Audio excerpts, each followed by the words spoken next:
the expectation was, as a consequence of the word identity associated with the nonlinearized boost and rotations, that the scattering amplitudes have double soft property based on this word identity which we derived.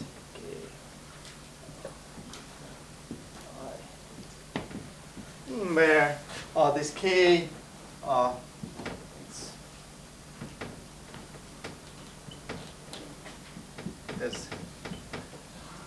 is coming from Nambugota, part of the action plus contribution to higher order terms, and it's what appears in the shift current, right? So we said that as a consequence of nonlinear realized rotation symmetries, shift current is a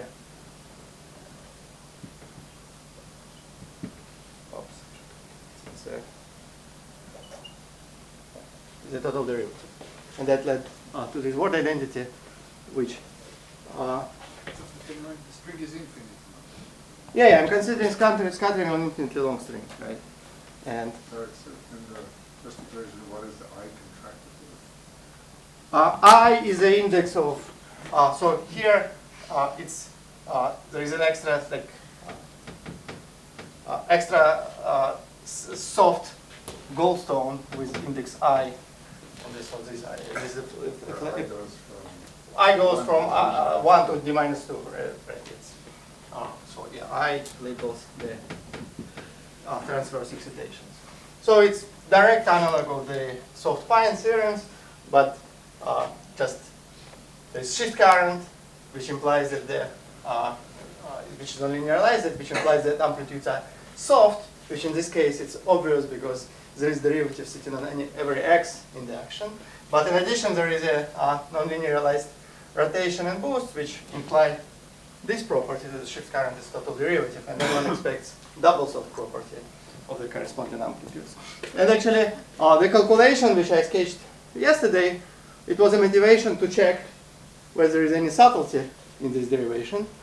Well, in particular, given that in this operator k, x appears, and x is not a good operator. And so what we found that at one loop there is a particle production appears, which is proportional to d minus 26. So let me remind you, there was one loop amplitudes which were schematically associated with kind of diagrams like this, which were proportional to d minus 26, and also for kinematical reasons they were vanishing at d equals 3. So the conclusion was that at d not equal 26 and 3, classical integrability of Nambugota theory on the long string is necessarily broken. And I didn't write to you the expression for that amplitude, but actually maybe I will write, well, just one representative example now. Yeah. So for instance, there is, well, because there is some flavor structure, but so for instance, there is amplitude of this kind. There is annihilation amplitude where you start with two flavors which are equal, and you produce j plus j minus 6 k plus k minus, and the expression for this amplitude is let's do the 6 26 over 4 pi minus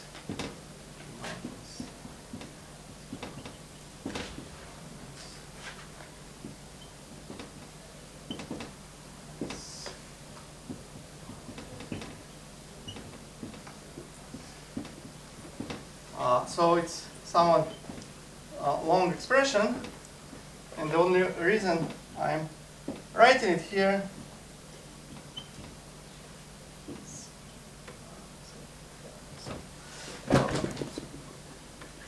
is that you can immediately see that it doesn't satisfy this word identity. Namely, it doesn't exist. It is soft, so it vanishes when, say, for instance, p minus goes to 0, but it doesn't vanish as p minus squared. And that was the expectation based on this word identity which we derived initially. So something went wrong, and this is the price to pay for dealing with Goldstone bosons in 2 dimensions. So we said Goldstone bosons 2 dimensions exist. These are these phonon excitations of a string.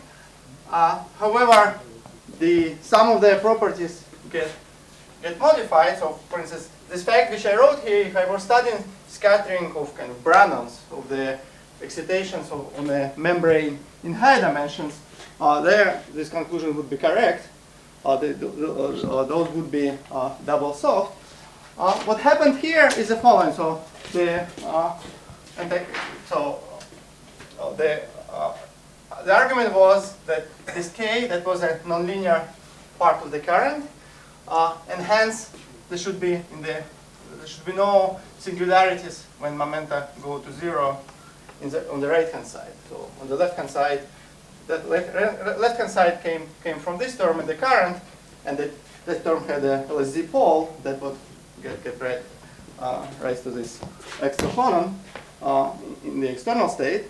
But the standard derivation of soft theorems assume that nonlinear part of the current doesn't have singularities, and that gets broken in 2 dimensions. And just by staring at the diagrams, it's rather straightforward to identify that there are 2 sources, 2 places where additional singularities are coming from.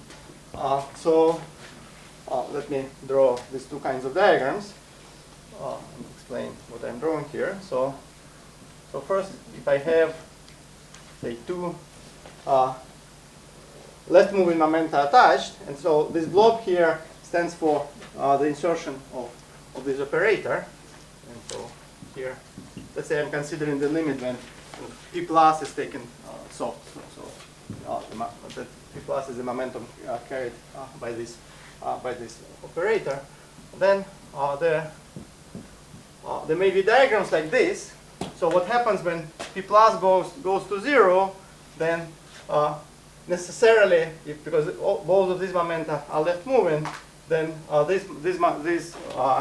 this propagator goes on shell, and that leads to singularity. In higher number of dimensions, for generic configurations of momenta, that wouldn't happen, but in 2 dimensions, you're always in a collinear kinematics, and so this singularity arises for general momenta configurations. That's one diagram, and another diagram is of this kind, p minus plus minus. Okay, there is momentum p plus enters here, and there is a again now loop diagram attached like that.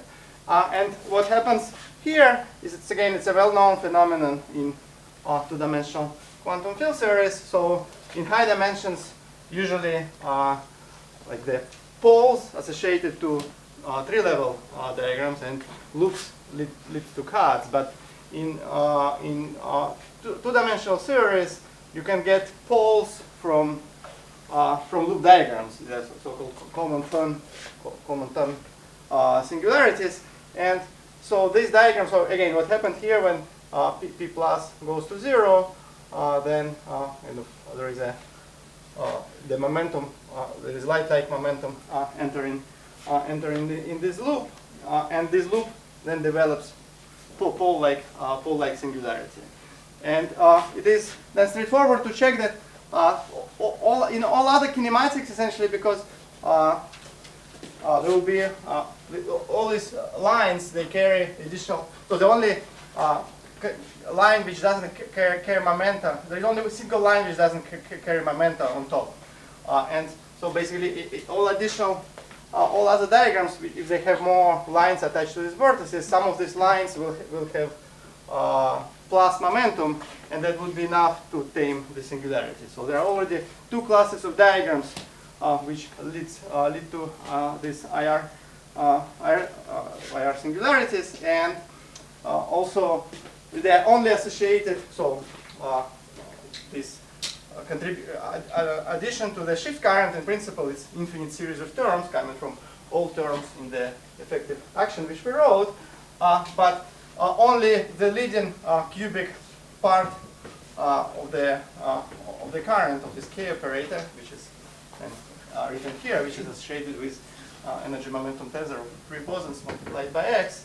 Only that insertion leads to divergences for the same reason, because all higher the corrections that have extra powers of the momenta, and those extra powers of the momenta, they tame singularities. Yes. Try to understand, in the case, let's say, which Cullen, Gross, and Kotel did, there it was the chiral symmetry was broken and the particle decoupled, so everything was right. okay. And I imagine it had the usual Coleman 1/p² behavior. Right. Now, is this different behavior as a result that you are breaking the space-time symmetry? Is that why the structure is different? Well, so here these Goldstone bosons, they don't decouple, so they really have non-trivial amplitudes, and they're controlled by non-linearized symmetries.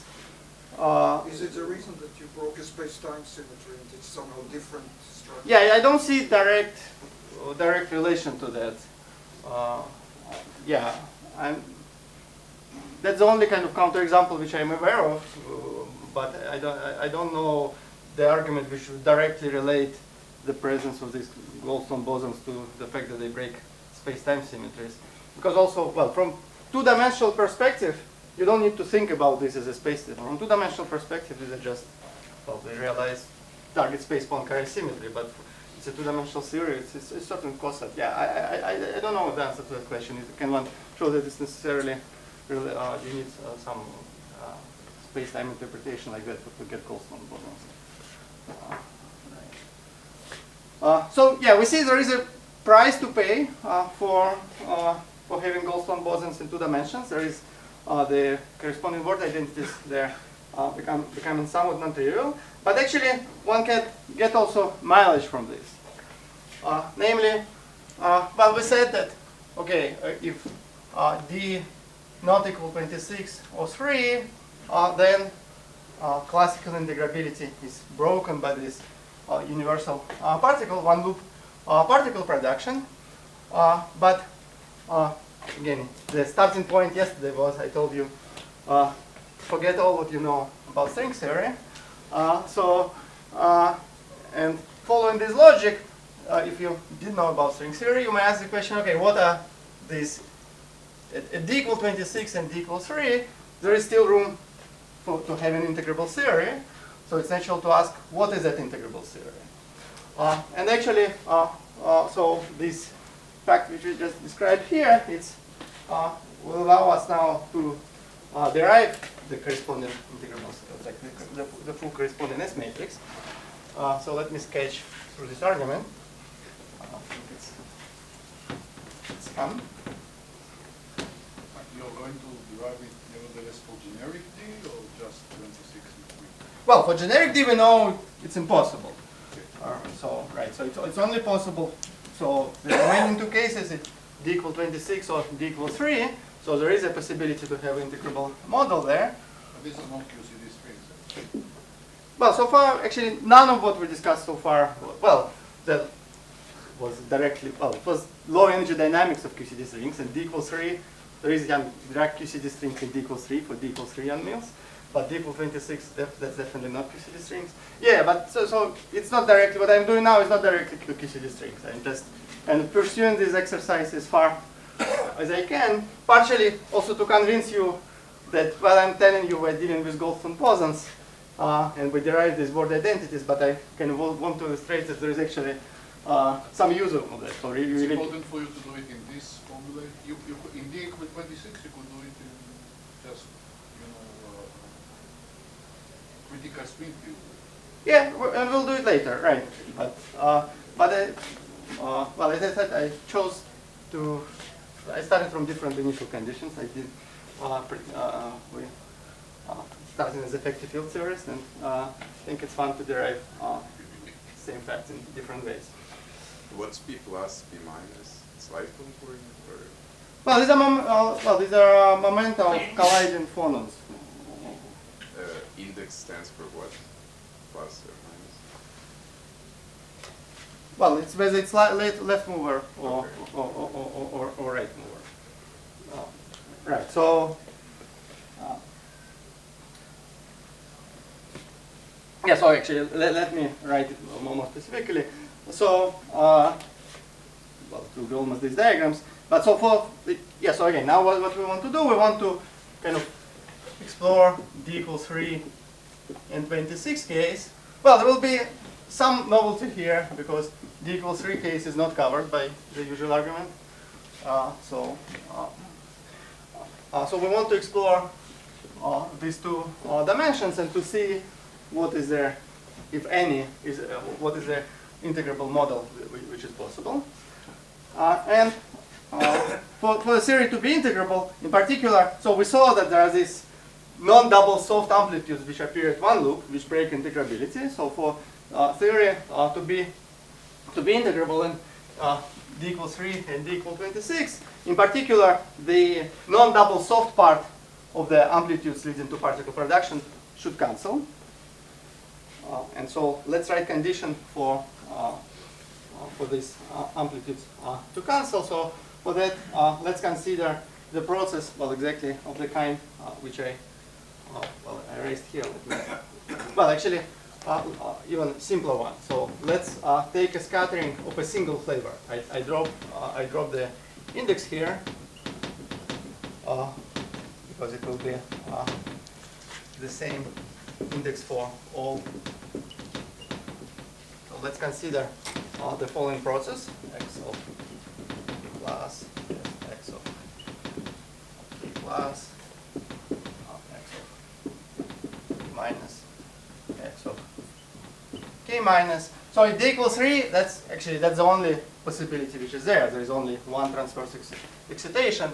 For d equals 26, actually one can show if one writes for massless particles, if you write Yang-Baxter equation, then it's possible to show, well, it's rather straightforward to show that there for massless particles with O d minus 2 symmetry, where d is larger than 4, then there are no non-trivial solutions to Yang-Baxter equation. By non-trivial, I mean such as scattering of diagonal. So the only possible, so that argument implies that the only possible theory also in the d equal 26 case, the only possible integrable theory would be the one where scattering is diagonal, so it's enough to restrict. Yes. So, is there a structure of the conserved of currents that are not conserved unless you are in d equal to 3 and 26? Infinitely many of them? You mean what is the structure of classical currents which responsible for classical Lambourg-Gotha integrability? Yeah, there are these currents. Yeah, somehow I don't think they were terribly useful, but right. It's obvious that only in these dimensions that are conserved. It's explicit that there is a factor of d minus 26 in front of this conservation laws or something like that. Well, it's better be so, but yeah, we didn't study that. But here by integrability, I mean just really the absence of particle production. That's what. But must be related. yeah, it should be related. Yes, but I don't think. Well, there is a construction of this current. I think it's called Pochel-Meyer construction. Right. These currents were studied, but I don't think they were. Well, at least I didn't see a direct study how they kind of got deformed in non-critical dimensions, for instance. But, okay, so let's take a look at this amplitude, and for theory to be integrable, well, it should vanish. In particular, the non-double soft part of this amplitude should vanish. And from this word identity, we know that non-double soft part of this amplitude comes from studying this matrix element. So consider x minus a plus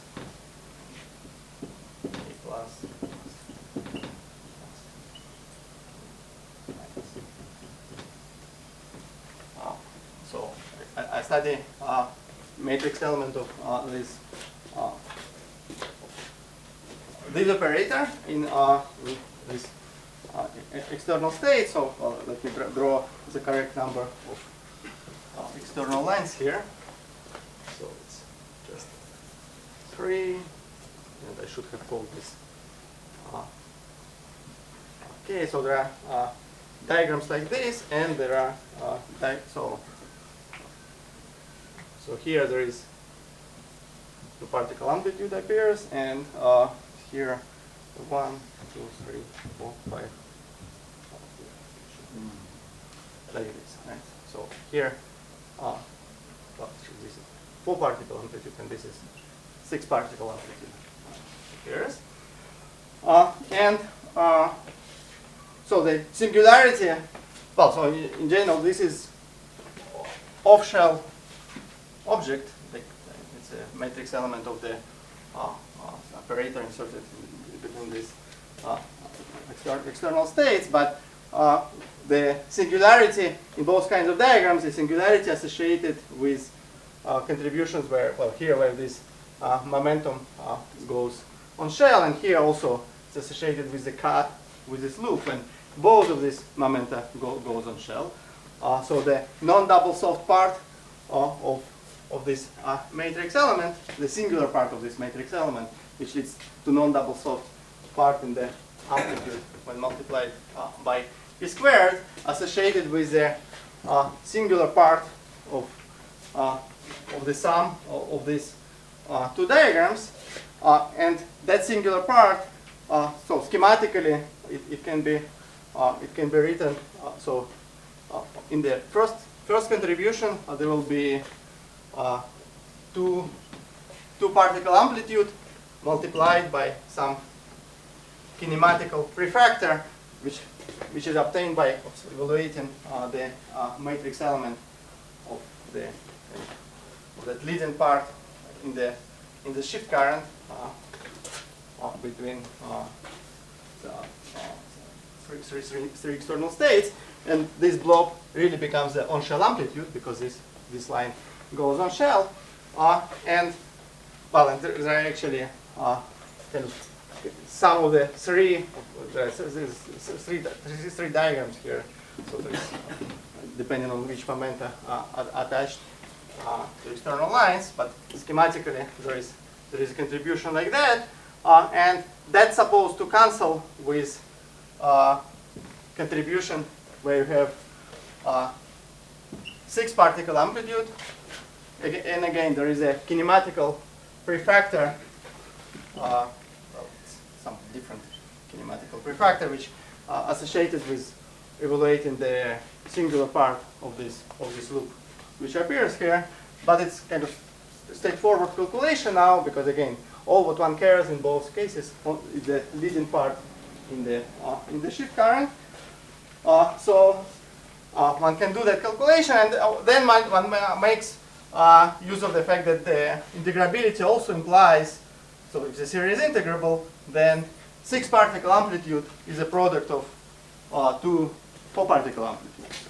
And so this way, imposing this word identity and requiring integrability, one obtains from cancellation of non-elasticity associated, like non-double soft non-elasticity, one obtains a relation just schematically again. If one writes, roughly speaking, M6 is M4 times M4, one gets an equation on the two particle S matrix. And so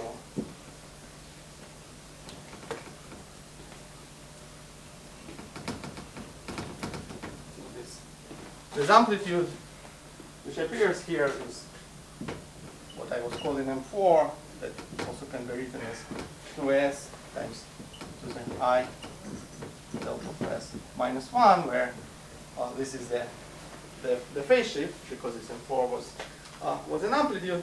And by writing down this equation and solving it, one finds that e to the is ls squared over 4. So one gets that the only S matrix which is So the equation is kind of some M4 equals M4 times M4. right. It's roughly M4. Yeah, that's why exponent comes out. Right. Yes. And that's the solution. Right. That's the only solution. Did you write the equation? Uh, That leads to that. Yes. 1 second here. Just 1 second. Write down the equation.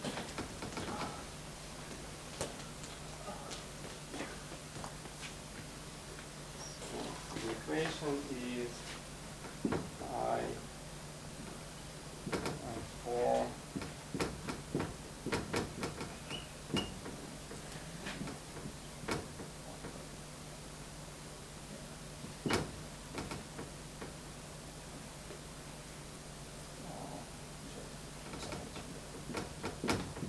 minus over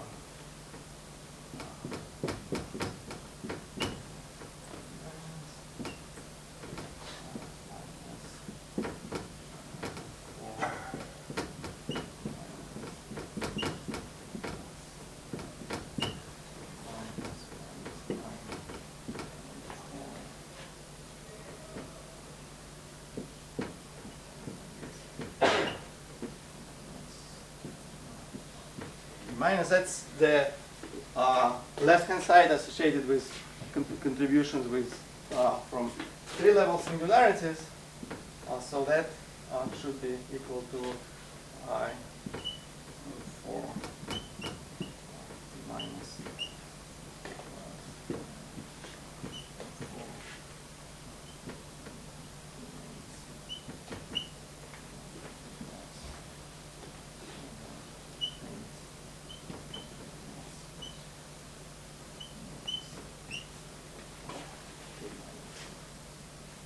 4.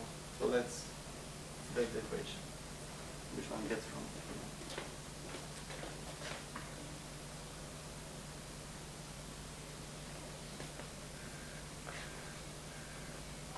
For the final result for the phase shift. Yeah. So in terms of it looks a little bit complicated in terms of amplitudes, but in terms of the phase shifts. So when one recalls the relation between amplitude and phase shift, this equation just simply becomes e to the I delta of k plus p minus plus k minus is equal to e to the I delta of k plus k minus times e to the I delta k plus p minus. So it's just a statement that the phase shift is linear in this momentum. And that is something that you cannot see for other grounds. It must be a function of alpha prime s, right? The phase shift. But it came out to be linear. No, alpha prime appears. It appears in that's ls squared, right? So the solution to this is e to the I, some prefactor here, which I called ls squared over 4, which is, and that's alpha prime.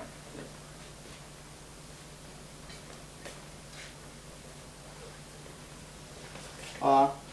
Okay, so that's the phase shift. That's the only phase shift. Of course, this argument by itself is not a proof that this theory, this integrable theory, realizes nonlinear Poincare symmetry.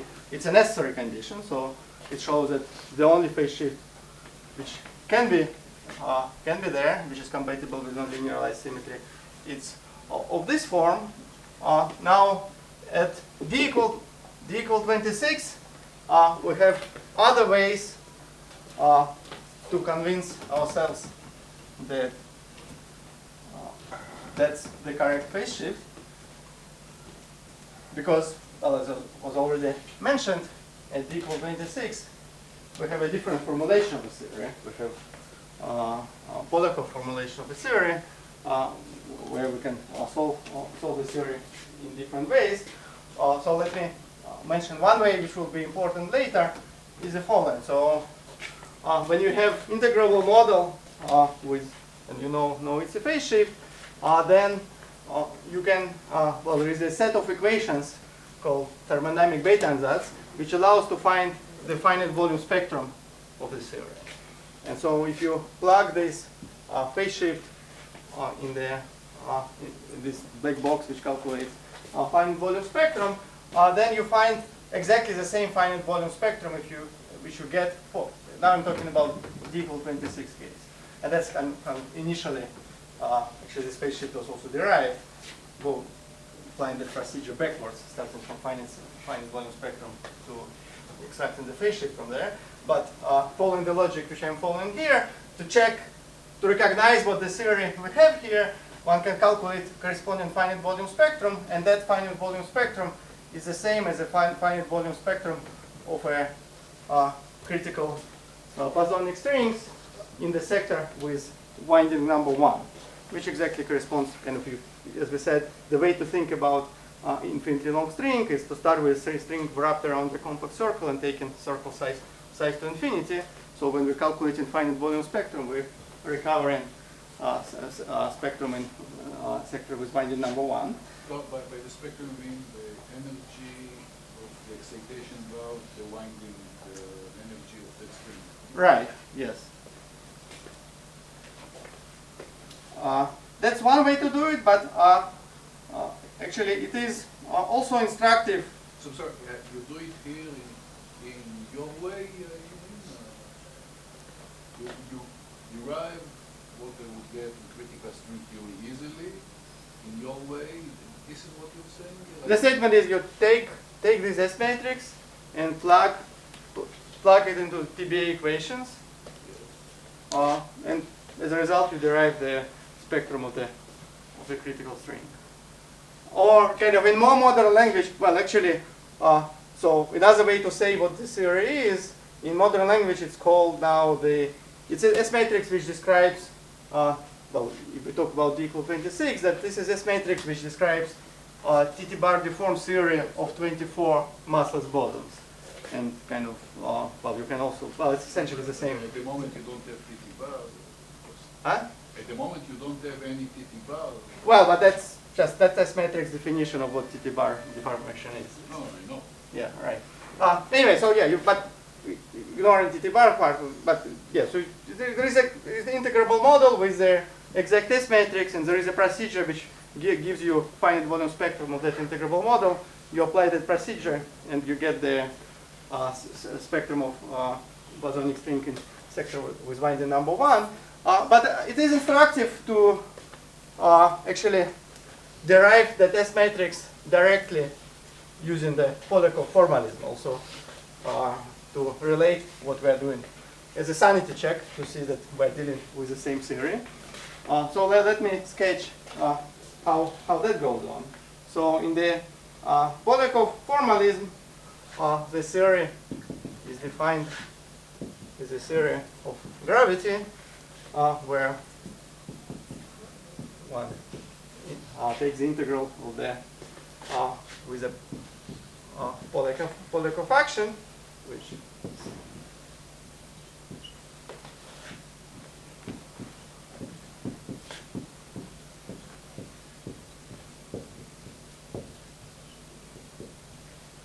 so that's the Polakov formulation of a critical string. The theory is Weyl invariant, so it's consistent equal 26. It's a consistent thing to do. Now to study the configuration we're studying here, namely long string, one separates separates the background, so kind of right. The background corresponds to having that y's that here are to be thought as excitations around the long string. So we take a long string background, and one can fix the gauge. Say, can fix each alpha beta equal to 8 alpha beta, and then of course one gets a system of free bosons. So particular to these transverse modes, they can be written as sum over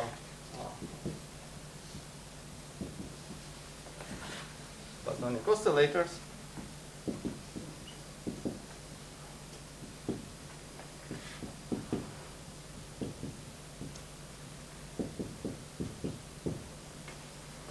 So it looks as a free theory.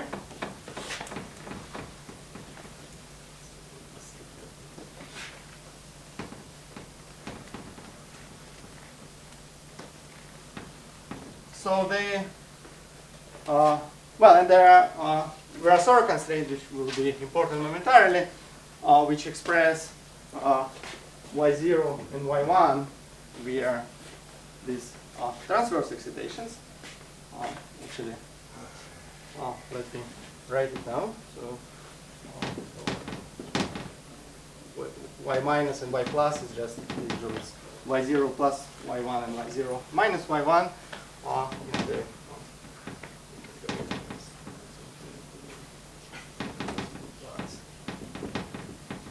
plus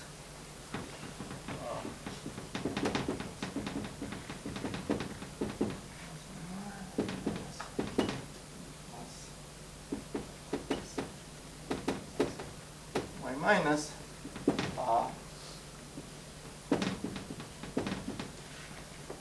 where this is integration constant, and there is a similar expression with replacing some pluses to minuses essentially for y plus. Now one may wonder, well, it looks like a system free bosons, so one may wonder where the S matrix is coming from, which we were discussing before.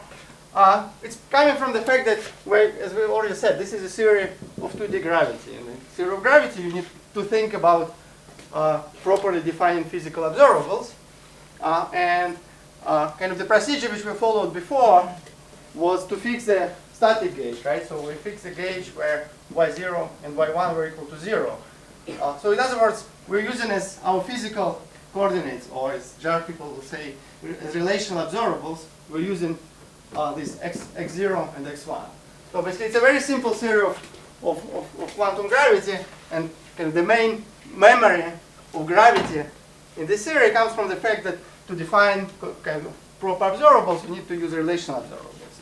And so in this language, in this gauge, it corresponds to the statement that still we're not here fixing directly the gauge, y x0 equal to tau, x1 equal to sigma, but we should recall that the correct definition of physical kind of clocks and rods, we should use these operators which appear here. And that's where the S matrix is coming from. So there is this expression here, but actually, in addition, we can further fix the gauge.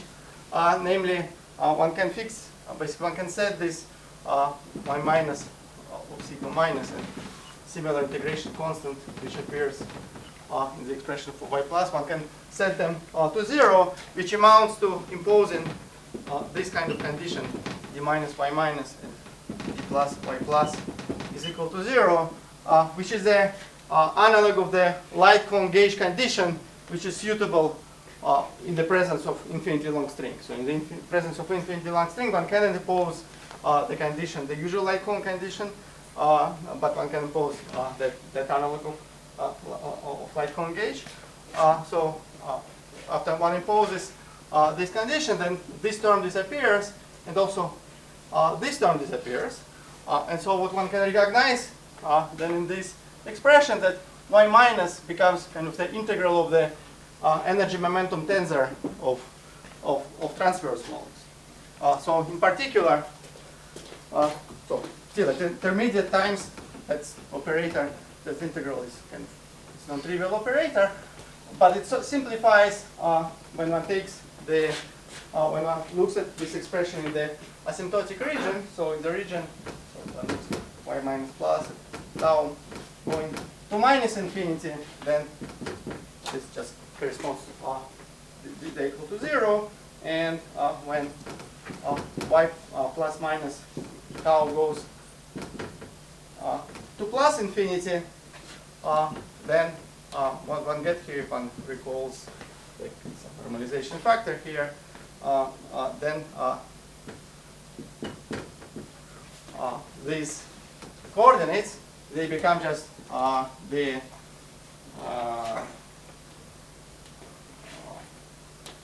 full left moving or right moving momentum of string excitations. That's because the integral now here extended from minus infinity and plus infinity. And now, kind of, what does it mean that one wants to use these operators as coordinates? Well, essentially, it means that here one wants to write. So one wants to replace. So here we define this creation annihilation operator with respect to kind of naive worldsheet coordinates, and we want to replace this tau and sigma. Instead of tau and sigma, use full x0 and x1, which are themselves operators. And the difference between tau sigma and x0 x1 is exactly this, well, y0 and y1. So it amounts, then at the end of the day, it amounts to the following. So in the asymptotic past, at the in region, the actual creation operators are the same as these alphas, which appeared here. So alpha in of p plus minus is just the same of physical creation operators are the this alpha which appear there, while in the asymptotic future, in the out region, the physical creation operators, they differ from these alphas by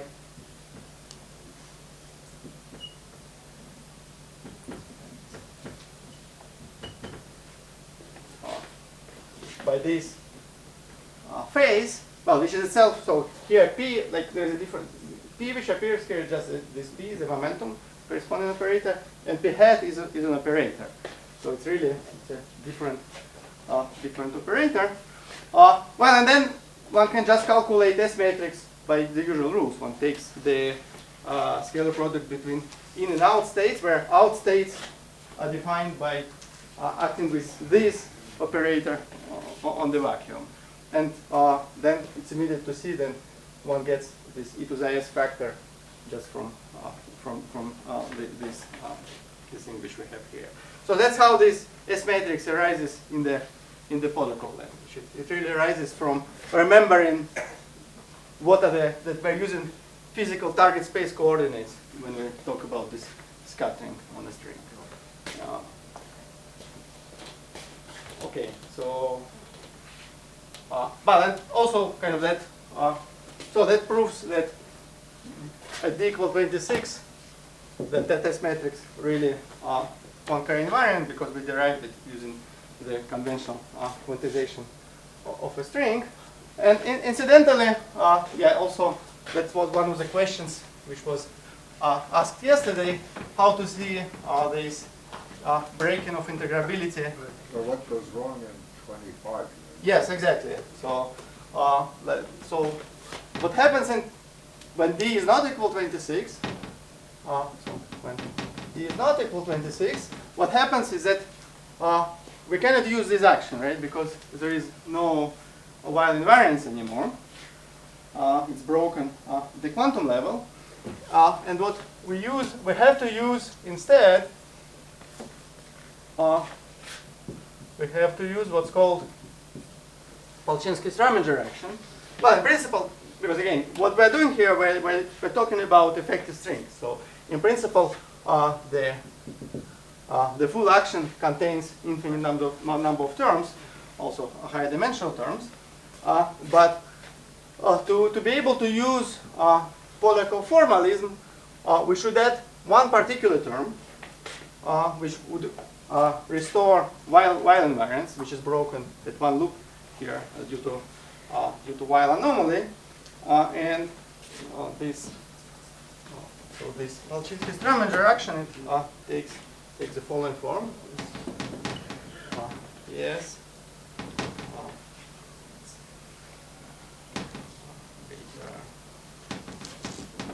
Sigma minus h phi squared minus phi r of h, where phi is a composite dilaton operator. So it's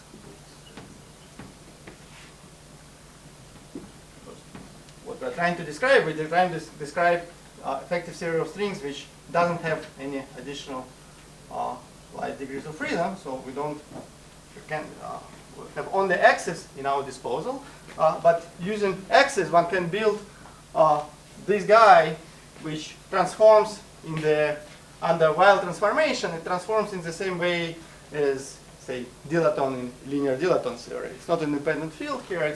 It's a composite operator. It all kind of looks, it looks somewhat funny because it's log of dx squared. But again, because we're always doing this effective theory, we always have in mind expansion around long string background. Around long string background, that's expanding this term leads to well-defined action. So again, I mean, this Liouville mode, the conversation as your own is unique, or where did you get that it has to take this form? Well, basically one needs to write like any operator which would have the same transformation property under while the scaling would suffice. But, so it's unique, you say? Huh? It's unique.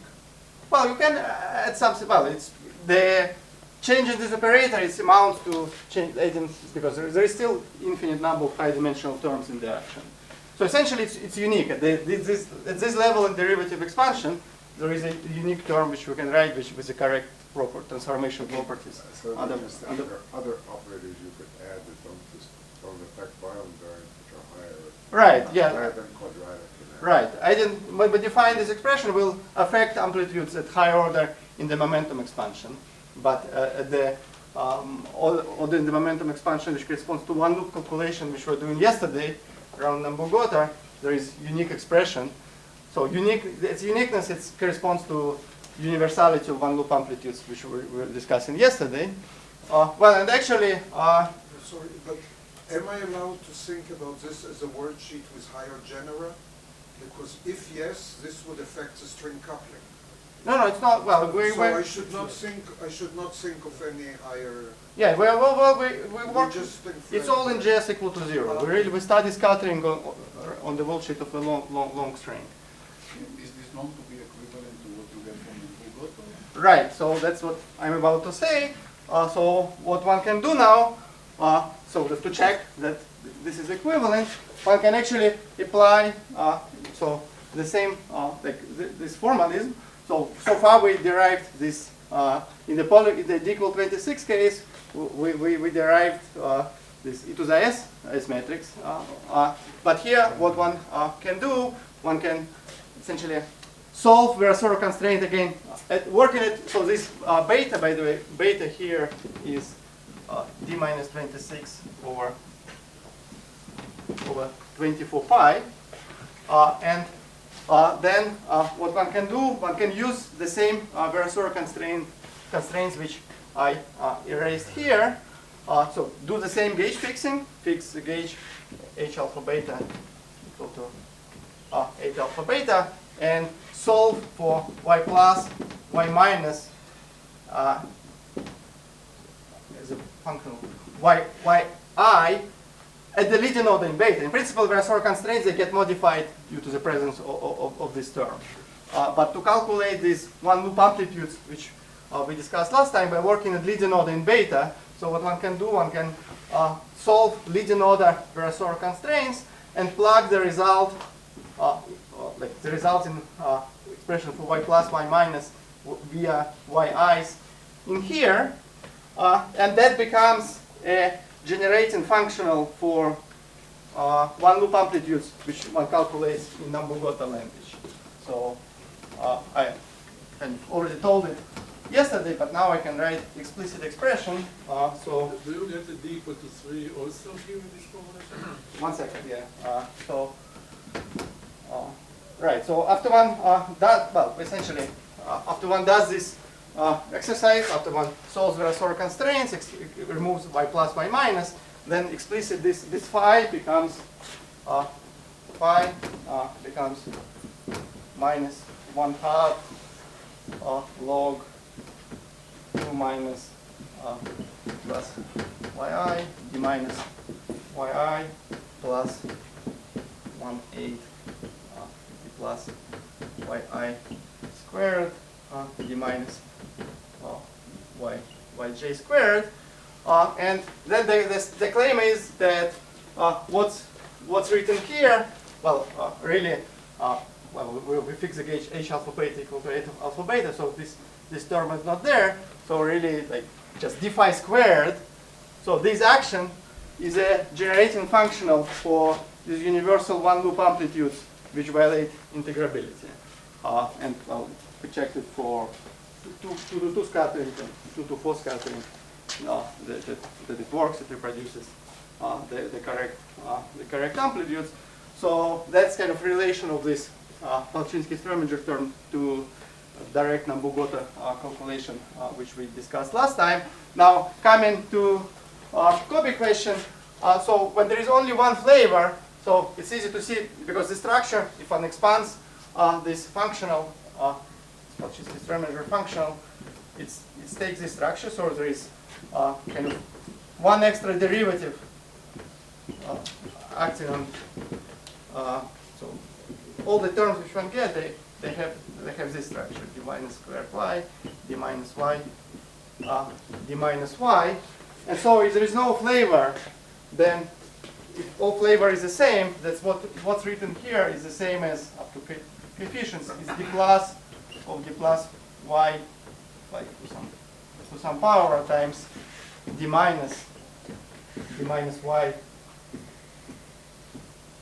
to some power, and now one can integrate by parts, and so the corresponding amplitudes they vanish on shell. So it's the same. So for this formulation, one can see that at d equal 26, one needs in Polakov language one needs to add this term.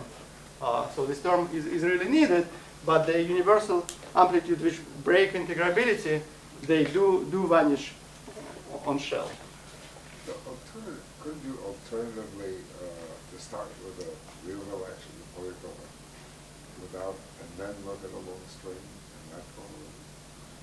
Well, that would be, that's essentially suggesting to do linear dilatant theory. Yeah. That would be a different theory because that would have extra massless degree of freedom on the voltsheet. We'll come back later to that case, but that would be a different theory because there you have extra massless particle on the long string voltsheet. Yes. If you will allow me, I want to orient myself to everything I heard. So if I do remember my string theory knowledge, then I can quantize the perturbative string either in a Hugoto or Polyakov description, and in 26 dimension the theory is consistent, and the two quantum theories are equivalent, and everything that you calculate in one, you can calculate in the other.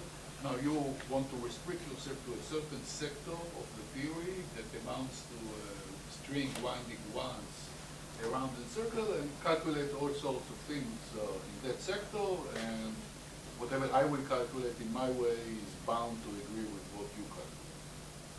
Now you say, but let's take this particular sector and instead of considering d equal to 26, let's consider generically. Yes. I can still define some consistent theory in that sector.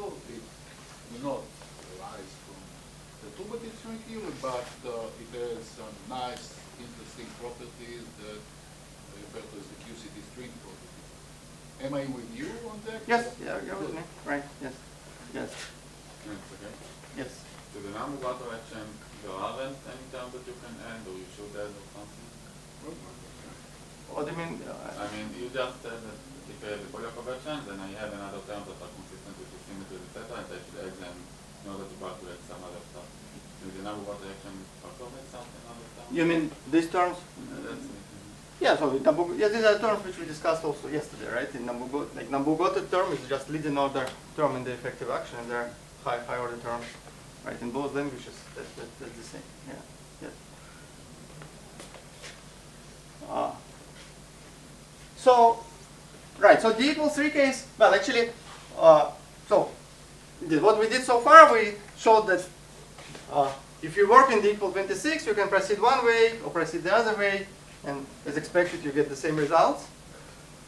So at D equals 3, so far, actually, it's not conclusive, right? Because what we saw that in proceeding in one way, well, proceeding both ways, we see that there is no universal terms which lead to particle production. So, and also proceeding in Nambu-Goto way, we saw that, or right in those word identities, we saw that there is a unique S matrix which has a chance to be compatible with non-linearized Poincare symmetry, but we didn't prove yet that this S matrix indeed have non-linearized Poincare symmetry, and this formalism is not really helpful for that, because this theory which is written here. These one loop amplitudes vanish, but still this Polchinski-Strominger term is there. So this path integral which is written here is not something tractable if you want to work with it beyond the effective field theory level. So the question remains whether it's really true that for D equals 3, this S matrix defines consistent Poincare invariant string in that sector. So we're not talking about it's limited question. We really talk about just that sector and asking is there integrable theory there consistent with non-linearized Poincare symmetry. And well, it will be important later for more discussion with QCD strings. And we do have a proof. I'll kind of give you idea of the proof. We have a rather ugly and like brute force proof that that's indeed the case, that this S matrix indeed defines a Poincare invariant theory. And the idea of the proof is the following. So first of all, well, this matrix, well, it has a bunch of interesting properties.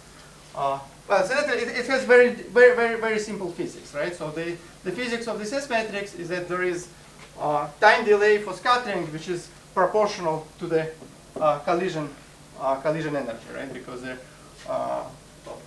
time delay is proportional to the derivative of the phase shift with respect to energy, and that just will be corresponding time delay is just delta t here,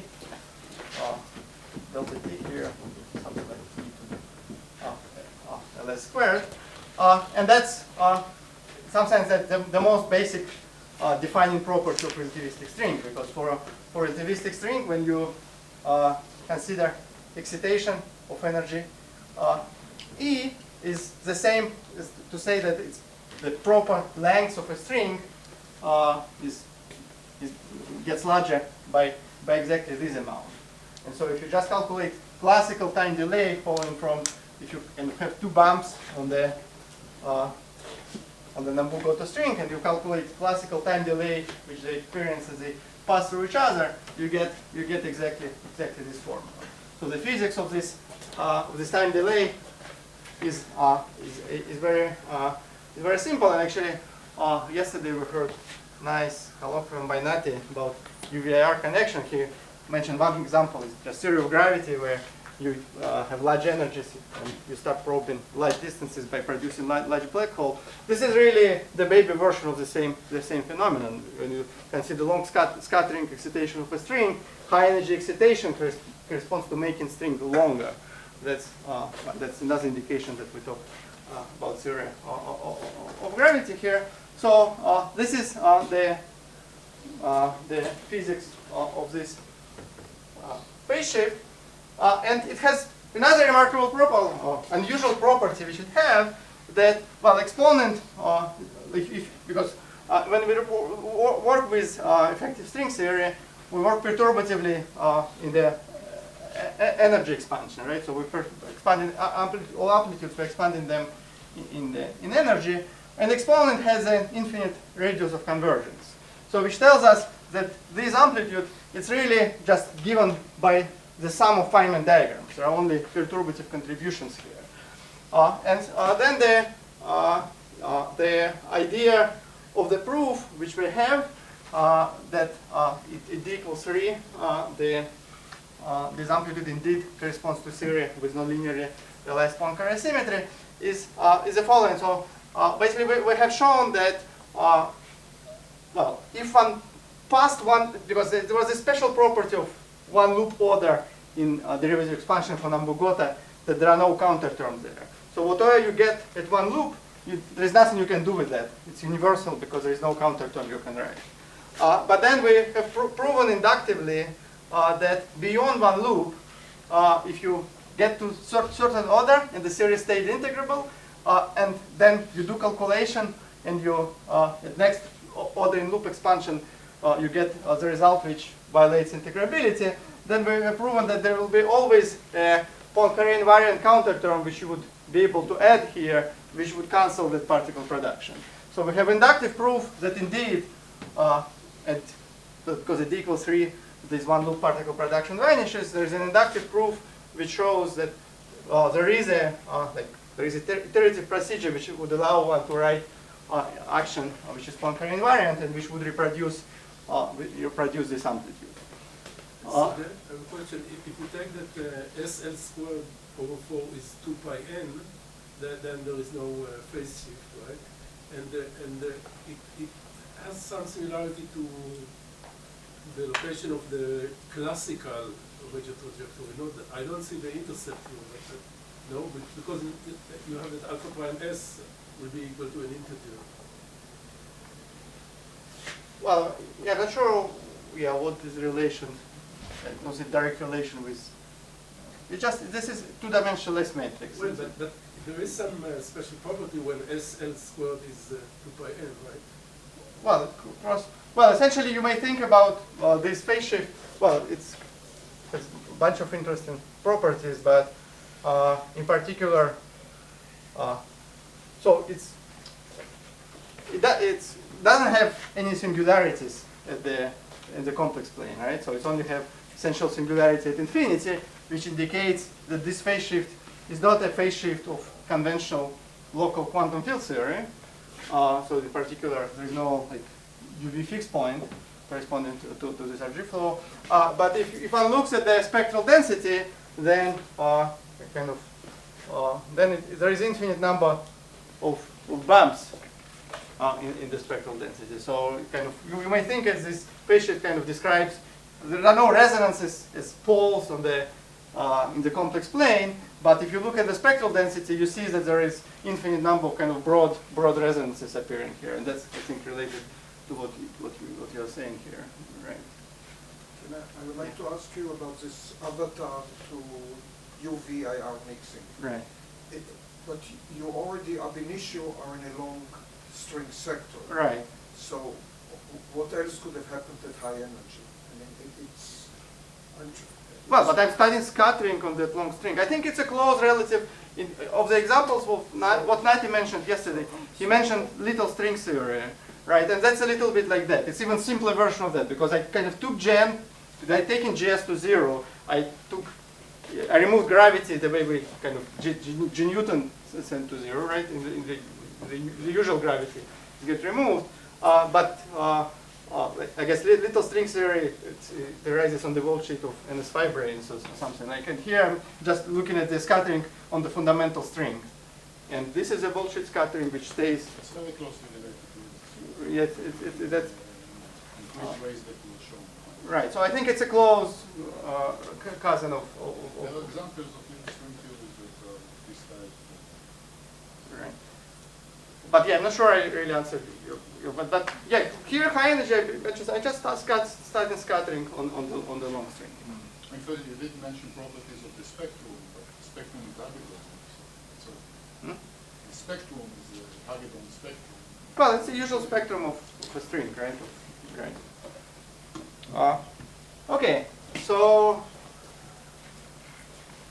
the bottom line from this discussion, so yeah, we derive things at d equal 26, but also we see that there is this intriguing theory which appears at d equals 3. So from the point of view of scattering on a long string, it looks like also well-to-do integrable model, meaning that it has nonlinearized Poincare symmetry. But unlike for critical strings, we don't have tractable Polyakov-like formulation for the theory, because this path integral at d equals 3, it doesn't look any better as at any other non-critical value. So you assume the spectral density as like a trajectory of broad resonance, right? Well, there is spectral the phase density. shift is going up far, infinitely. Right. But there's no pole in the complex. Yeah, there is. What do you mean by resonance? Well, by resonance, I mean the bump in the spectral density, right? So to to say that there is a W boson, we don't need to go to complex plane. We just we see that there is. It's the right. Right. Right. That's all I mean. There is a kind of bump, but it's broad because it's. Right, there's like the space in between there. Right. Yes.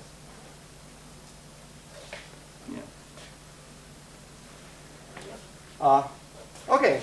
So, well, let's finally. So, well, that was the end of the kind of the first part of what I was going to talk, which what I called IR story. But actually, we saw that so we managed to go beyond IR, right? Because we managed to, by imposing this extra condition of integrability, we started with doing effective field theory, but then we actually managed by imposing extra condition on the theory that requiring that it's integrable to get amplitude scattering matrix which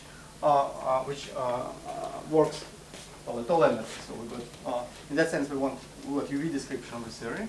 We got 2 examples of strings worldsheet theories which work not just as effective field theory but work at arbitrary high energies, and one of them corresponds to d equal 26 critical strings. Now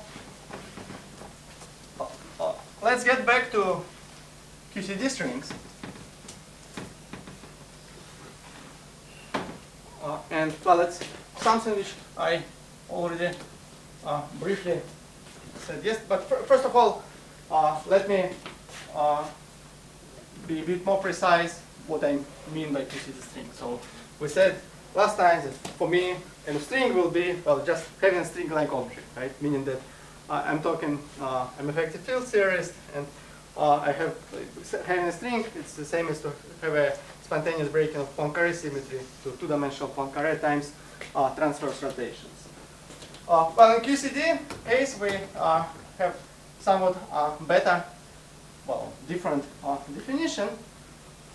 Namely, again, it will be convenient to consider theory which is compactified on a spatial circle. And well, you had lectures by Nati on symmetries, and if I talk about pure Young-Mills theory, then this theory has, as you probably heard from Nati, it has additional, in addition to kind of usual symmetries which we're used to, it has what's called one-form symmetry, well, which there's a more sophisticated definition of it, but in this context, it really, for me, it's enough to define it in the following way, that the theory is invariant under kind of gauge transformations, where gauge function is not a periodic function on a circle. So here R is circumference of a circle, but it's periodic up to a twist where the C is an element of the center of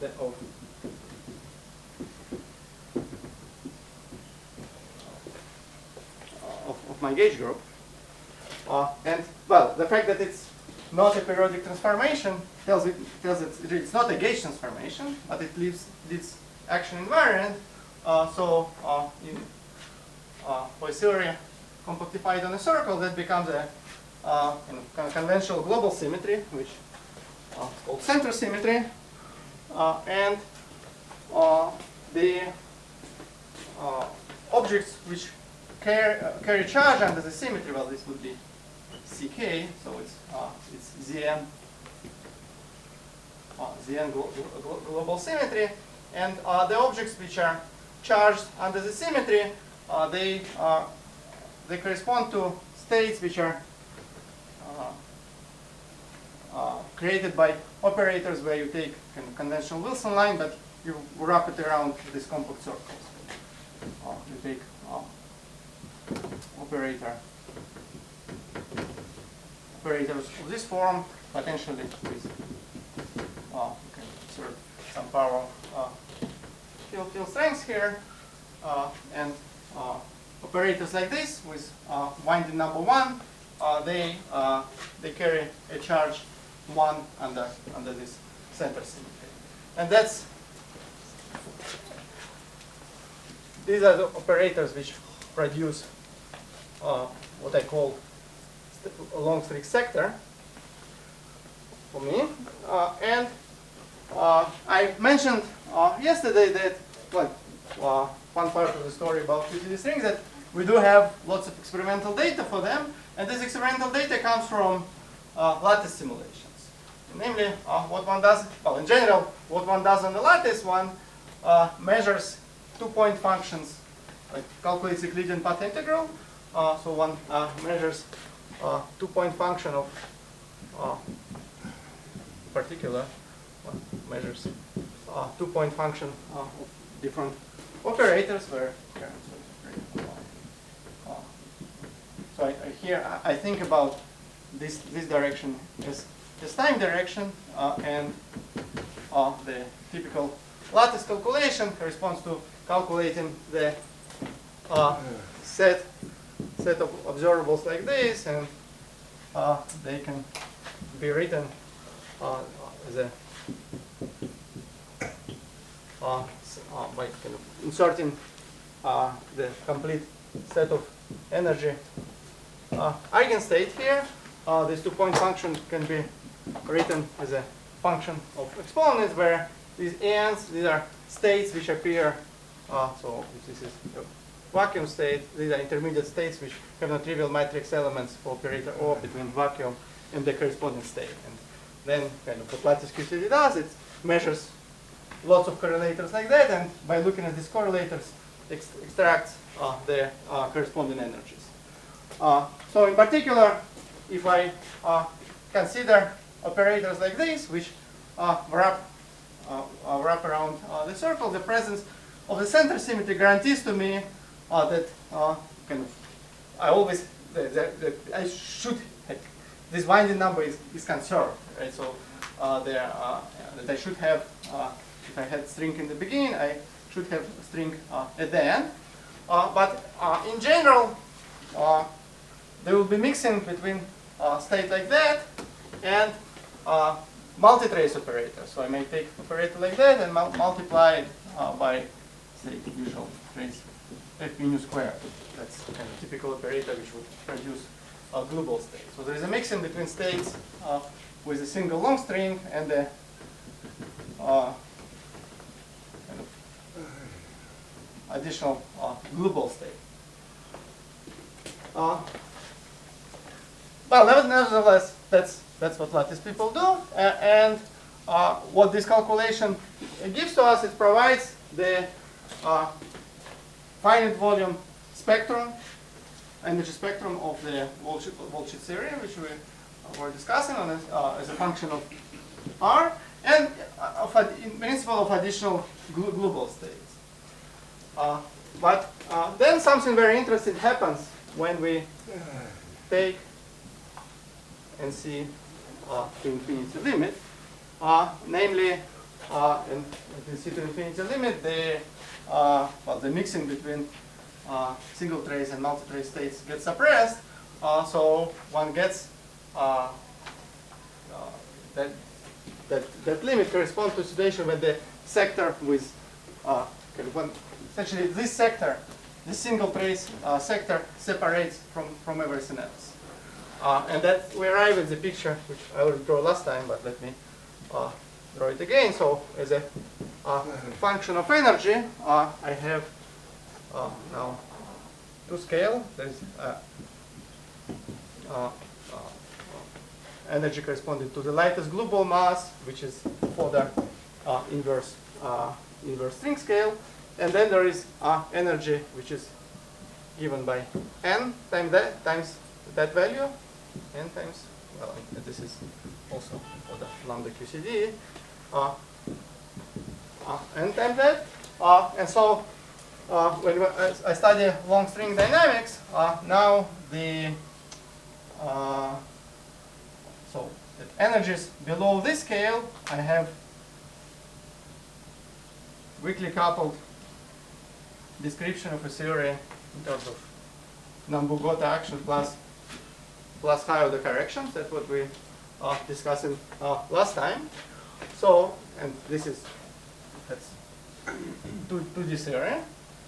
So then there is this intermediate range of energies where this description gets strongly coupled, but still the mixing between this two-dimensional subsector and global states, which appear here, is still small. So at this range of energies, I still have 2D, well, strongly coupled theory. Strongly coupled in the sense that the low-energy expansion gets strongly coupled. So in the critical string case, that corresponds. So the critical string case, NC is the same as 1 over G string. So we know that in that case there is this S matrix which we just wrote. So this scale corresponds to the scale where this phase shift gets order 1. And actually in this case we see that even though the series formally strongly coupled, actually perturbative expansion for this amplitude is still absolutely convergent. So it's still given by the sum of Feynman diagrams. So the strong coupling really not damages everything. Anyway, and this at the scale, energy scale above this, the 2D sector really disappears, and there is strong mixing between voltsheet excitations and closed strings. And then kind of the setup, a sharp version of the question what QCD string is to consider first the limit when n going to infinity. So we decouple that scale.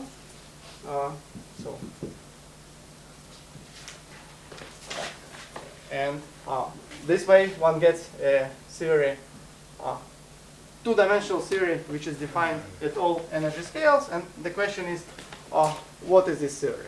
So for critical strings, we know the answer. For QCD strings, that's one of the version of the question of what QCD string, and we don't know the full answer yet. But I'll tell you now what we know about this theory. One thing we know, as we discussed yesterday already, that this theory is not integrable, right? So there will be no such a thing. Well, strictly speaking, from what we discussed so far, we know that at d equals 4 Young Mills, this theory is not integrable because there is a universal particle production. At d equals 3 Young Mills, well, in principle, there is a chance for the theory to be integrable because there is a integrable candidate theory which exists. So it could have been that the theory were integrable. Okay, so how I'm doing on time?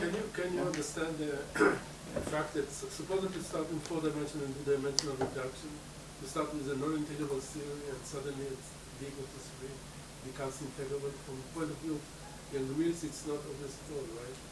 No, but it's no, but you get extra degrees of freedom also because when you compactify one of the dimensions, the Wilson boson doesn't disappear, right? So But think about it from the point of view of these conserved charges. yeah. I mean, why suddenly when you do this dimensional reduction, there will be conserved? No, but also I didn't claim, like, actually, the answer will be that neither d equals 4 nor d equals 3 is integrable. So far, what I just said, that from the arguments we had so far, in principle, there is a possibility for d equals 3 units to be integrable, but it is not. But Sergei, you might give a simple lattice argument why there are extra degrees of freedom that might not be able to move as you go up from d equals 3. You know, the more transverse direction, the more. In lattice gauge theory, what that's. I mean, you haven't identified an extra degree of freedom. Right, well, yeah, I'll get in there. Get to. Yeah. But it's not a continuous, from the lattice gauge theory, it's, you jump. You can't, lattice gauge theory, you but you jump. You're sort of ending. No, I would not start Yeah, don't start it. new important thing. Okay. I think I have questions from the students, not just. Yeah, so yeah, that would be a natural place to pause because I'm kind of, what we're going to do now, kind of give some overview what we know from lattice QCD. But I think if there, it would be a natural point to stop. Is there a mapping between the... Let's thank Sergei and ask him. Is there a mapping between the contour of the Wilson line and the x variables that specify the location of the string in the target space? Or is there any other map between the Wilson line and the x variables that you previously used? Well, the x variables, they kind of both, like they're, in this language they're kind of bullshit because you need to think about them as kind of, they define the kind of surface which is bounded by this. Sergei, you can also put on sources and have a long string and they're limited by the length. Yeah, you can also do that, but kind of the bullshit is corresponds kind of, it's something which can, it's a surface which connects to Wilson lines. It's not individual Wilson lines.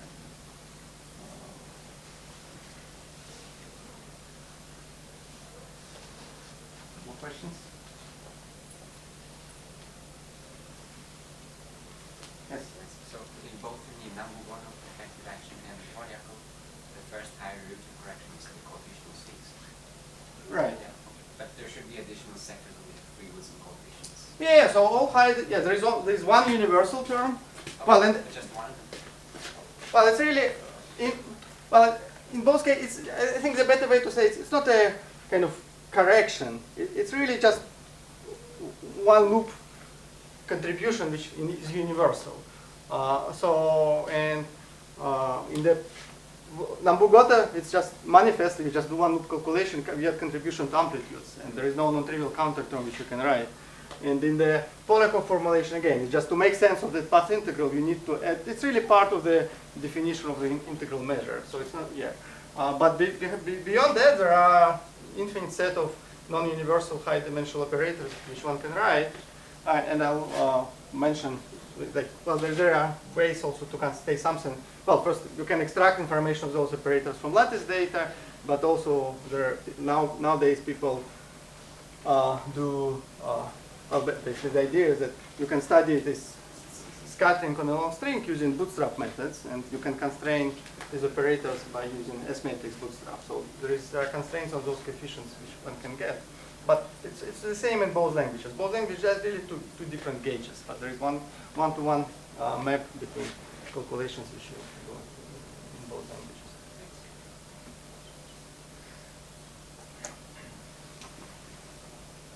Okay, Sergei will have a tutorial. When is your tutorial? At some point, yes. I don't know when, but there will be a tutorial. Will be announced. Yeah.